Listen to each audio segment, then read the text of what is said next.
This is Autoline Daily, reporting on all aspects of the global automotive industry. Investors who put their money in NIO, the electric car startup in China, may rue the day they ever bought the stock.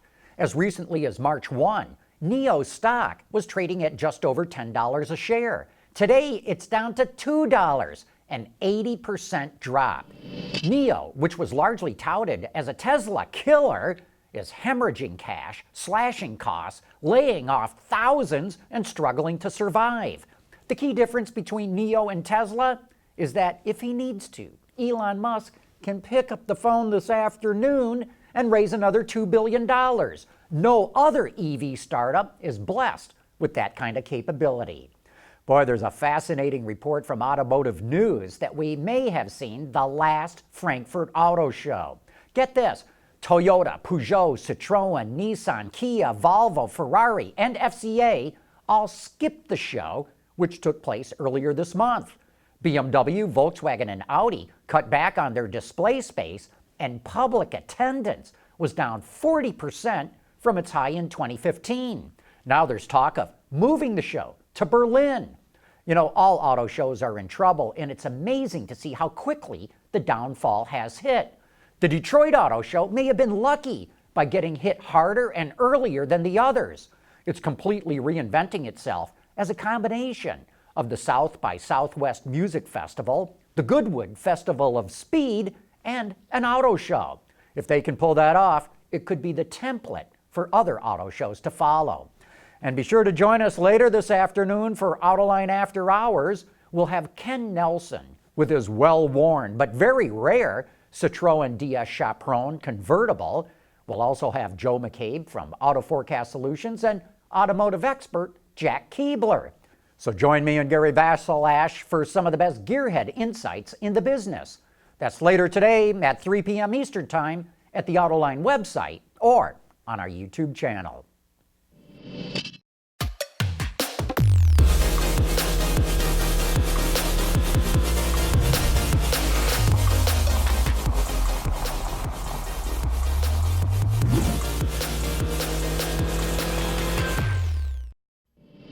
Collaborative robots, or what they call cobots, are being used by automakers to free up workers from monotonous and repetitive tasks.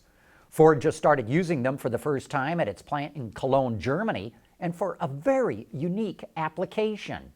The team of 6 cobots are used to sand the entire body of Ford Fiestas, which they can complete in just 35 seconds. They're able to feel when more pressure needs to be applied and can more easily get to hard-to-reach places like the center of the roof. Once the bodies are sanded, they move off to the paint line. And Ford says it's looking into further rollouts of these cobots at its plants in Spain and Romania. General Motors is giving its owners a new set of skills.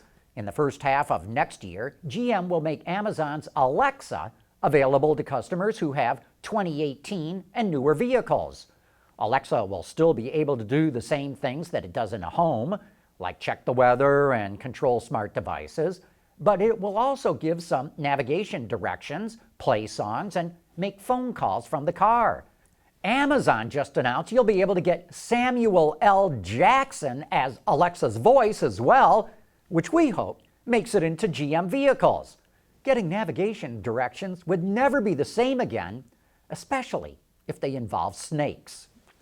Hey, we're going to get new car sales numbers for September in the U.S. market next week.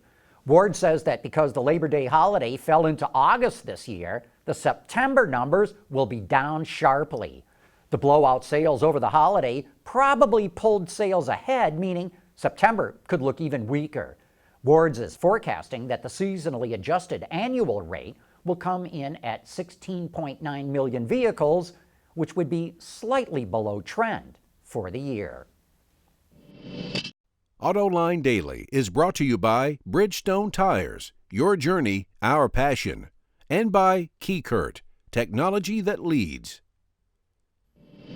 That UAW strike against General Motors looks like it could be resolved this weekend. Both sides report they're making progress.